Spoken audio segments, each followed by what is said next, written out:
Yemen के Houthi लड़ाकों ने एक बार फिर इस बात को साबित कर दिया कि वो अब युद्ध में पीछे हटने वाले नहीं हैं।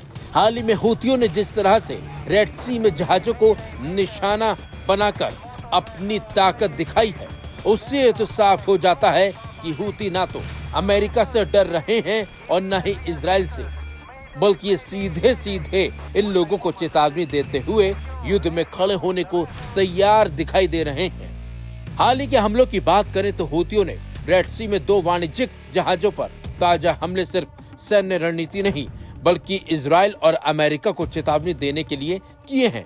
7 जुलाई को हूतियों ने 2 कॉमर्शियल जहाजों MV मैजिक सीज और इंटरनिटी सी को निशाना बनाया। पहला हमला MV मैजिक सीज पर हुआ जो ग्रीस द्वारा संचालित और लाइबेरियन ध्वज वाला जहाज था। ड्रोन मिसाइल और RPG से हमला कर उसे बुरी तरह से क्षतिग्रस्त कर दिया गया, जिसका हूतियों ने एक वीडियो भी अब जारी किया है, जिसके जरिए हूतियों ने न सिर्फ अपनी ताकत दिखाई बल्कि 2 शक्तिशाली देशों को खुली चुनौती दे डाली है। हूतियों ने एक ड्रोन मिसाइल हमले का फुटेज जारी किया है। इस वीडियो में देखा जा सकता है कि जहाज के आसपास कई बार विस्फोट होते हैं, उसके बाद जहाज को डूबते हुए दिखाया गया है। इससे पहले हमले से पहले हूती लड़ाके कप्तान को धमकी भरी चेतावनी देते हैं। यह हमला होदेदा यमन के दक्षिण पश्चिम में लगभग 100 किलोमीटर की दूरी पर समुद्र में घटित हुआ। वीडियो में देखा गया है कि जब चालक दल जहाज छोड़कर चला गया तो विद्रोहियों ने जहाज को बोट किया, ब्रिज पर चढ़कर अल्लाहू अकबर के नारे लगाए और बाद में जहाज को विस्फोटक से डुबो दिया। बताया जा रहा है कि जहाज पर चालक दल समेत कुल 22 लोग सवार थे। Aim right, achieve big. At KR Mangalam University, we provide you the platform to turn your dreams into reality. At KR Mangalam University. जिन्हें पास से गुजरती दूसरी वाणिज्यिक या सुरक्षा टीमों द्वारा बाल बाल बचाया गया, सभी को सुरक्षित निकाल लिया गया। हालांकि पहले दिन के हमले में इंटरनिटी सी नाम का ग्रीस स्वामित्व वाले जहाज पर हुए हमले में 3 नाविकों की मौत और 2 घायल हुए हैं। मैजिक सीज पर यह हमला हूतियों की आधुनिक रणनीतियों का संकेत देता है, जहां ड्रोन मिसाइलों का इस्तेमाल किया गया हो। यह घटना इस संघर्ष में नया मोड़ है, जिसमें समुद्री सुरक्षा, वैश्विक आपूर्ति श्रृंखला और क्षेत्रीय सामरिक गतिशीलता को गंभीर रूप से प्रभावित किया जा रहा है। हूती विद्रोहियों का यह हमला इजराइल के हमले का जवाब माना जा रहा है। दरअसल 2 दिन पहले इजराइल ने यमन में एयर स्ट्राइक की थी, जिसके जवाब में यमन की ओर से भी बैलिस्टिक मिसाइल और हाइपरसोनिक मिसाइलों को दागा गया था। अब हूती विद्रोहियों ने जो किया है वो डराने वाला है और जिस तरह से हूतियों ने हमले का वीडियो जारी किया है, उसके जरिए हूतियों ने अपनी ताकत दिखाने की भी कोशिश की है।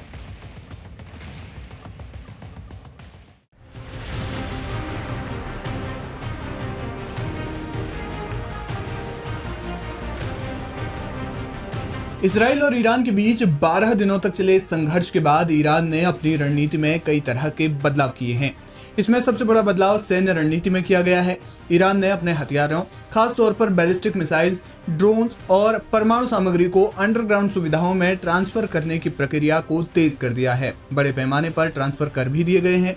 इन हमलों ने ईरान की सैन्य तैयारियों और क्षेत्रीय तनाव को एक बार फिर से वैश्विक सुर्खियों में ला दिया है। जून 2025 में इजरायली वायुसेना ने तबरीज शहर के पास एक अंडरग्राउंड मिसाइल स्टोरेज सुविधा को निशाना बनाया, जिसके परिणाम स्वरूप कई घंटों तक विस्फोटों की गूंज सुनाई दी। इसके अलावा तेहरान के निकट पहाड़ी क्षेत्रों में स्थित गुफाओं में कथित तौर पर न्यूक्लियर वॉरहेड और मिसाइलों के भंडारण को भी लक्षित किया गया था। ईरानी अधिकारियों ने दावा किया कि इन हमलों से पहले ही उनकी महत्वपूर्ण परमाणु सामग्री को गुप्त और सुरक्षित स्थानों पर ट्रांसफर कर दिया गया, जिसके कारण उनका परमाणु कार्यक्रम अप्रभावित रहा। इसराइल ने इन हमलों को ईरान की बढ़ती सैन्य क्षमता और क्षेत्र में उसके प्रभाव को कम करने की रणनीति के तहत अंजाम दिया। विशेषज्ञों का मानना है कि हमले ईरान के परमाणु कार्यक्रम और उसके क्षेत्रीय सहयोगियों जैसे हिजबुल्लाह और यमन के हूती विद्रोहियों को हथियारों की आपूर्ति को रोकने के लिए किए गए थे। इसराइली हमलों के जवाब में ईरान ने अपनी मिसाइल सिटी के रूप में जाने जाने वाली अंडरग्राउंड सुविधाओं को और मजबूत किया है। ये सुविधाएं नतांज, फोर्डो और अन्य रणनीतिक स्थानों पर स्थित हैं, जो प्रबलित कंक्रीट और जटिल सुरंग नेटवर्क से निर्मित हैं। इन अंडरग्राउंड बंकरों में बैलिस्टिक मिसाइलें, ड्रोन, फाइटर जेट्स और अन्य सैन्य उपकरण रखे गए हैं।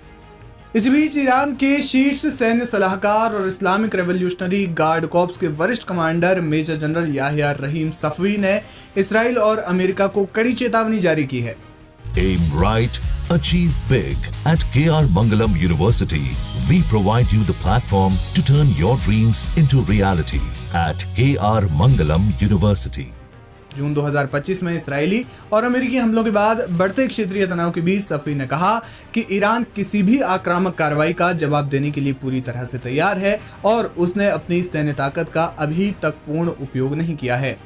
मेजर जनरल याहिया रहीम सफवी ने एक सार्वजनिक बयान में इस्राएली प्रधानमंत्री बेंजामिन नेतन्याहू को दुष्ट और अपराधी करार देते हुए कहा कि अगर इसराइल ने दोबारा हमला किया तो ईरान अपनी पूरी ताकत के साथ जवाब देगा। उन्होंने दावा किया कि ईरान के पास हजारों बैलिस्टिक मिसाइलें और ड्रोन तैयार हैं जिन्हें अंडरग्राउंड सुविधाओं में सुरक्षित रखा गया है। ये सुविधाएं जिन्हें मिसाइल सिटी के नाम से जाना जाता है वो हार्ड कंक्रीट और जटिल सुरंग नेटवर्क से बनी है जो इसराइल और अमेरिका के हवाई हमलों से सुरक्षित है। सफवी ने कहा कि ईरान की मिसाइल और परमाणु ऊर्जा तकनीकी पूरी तरह स्वदेशी है जिसे नष्ट करना असंभव है। उन्होंने इसराइल पर गजा और ईरान में हजारों लोगों की हत्या का आरोप लगाया और चेतावनी दी कि अगली जंग में ईरान अपनी पूरी सैन्य शक्ति का प्रदर्शन करेगा।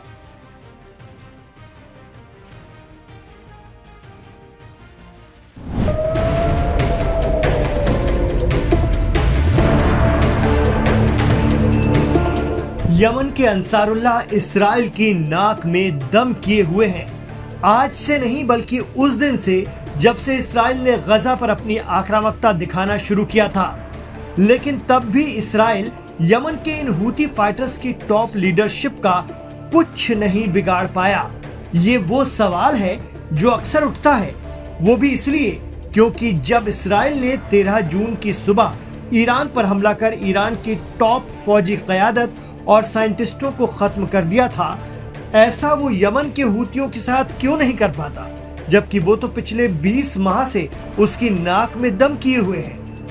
यमन के अंसारुल्लाह के खिलाफ ऐसा कोई टारगेट ऑपरेशन अब तक सफल होता नहीं दिखा। सवाल उठता है कि वो इसराइल जिसकी खुफिया एजेंसियों का लोहा पूरी दुनिया मानती है, हूती लीडरान के आगे बेबस क्यों हो जाता है। आइए इसकी असली वजूहात को समझने की कोशिश करते हैं। मीडिया रिपोर्ट की माने तो इसराइल और अमेरिका के लिए यमन के हूती एक अबुझ पहेली बने हुए हैं। World-class faculty, cutting-edge labs and immersive learning. A vibrant campus life beyond the classroom. SGT University, nurturing future leaders. जहां ईरान ने एक रिपब्लिक के तौर पर अन्य देशों की तरह अपना सिस्टम बनाया है, वहां ये क्लियर है कि कौन पासदारान इस्लाम का चीफ है, कौन साइंटिस्ट है, कौन आर्मी का जनरल है। लेकिन इसके बरखिलाफ यमन में अंसारुल्लाह मिलिट्री और सरकार में सिर्फ 3 चेहरे नजर आते हैं।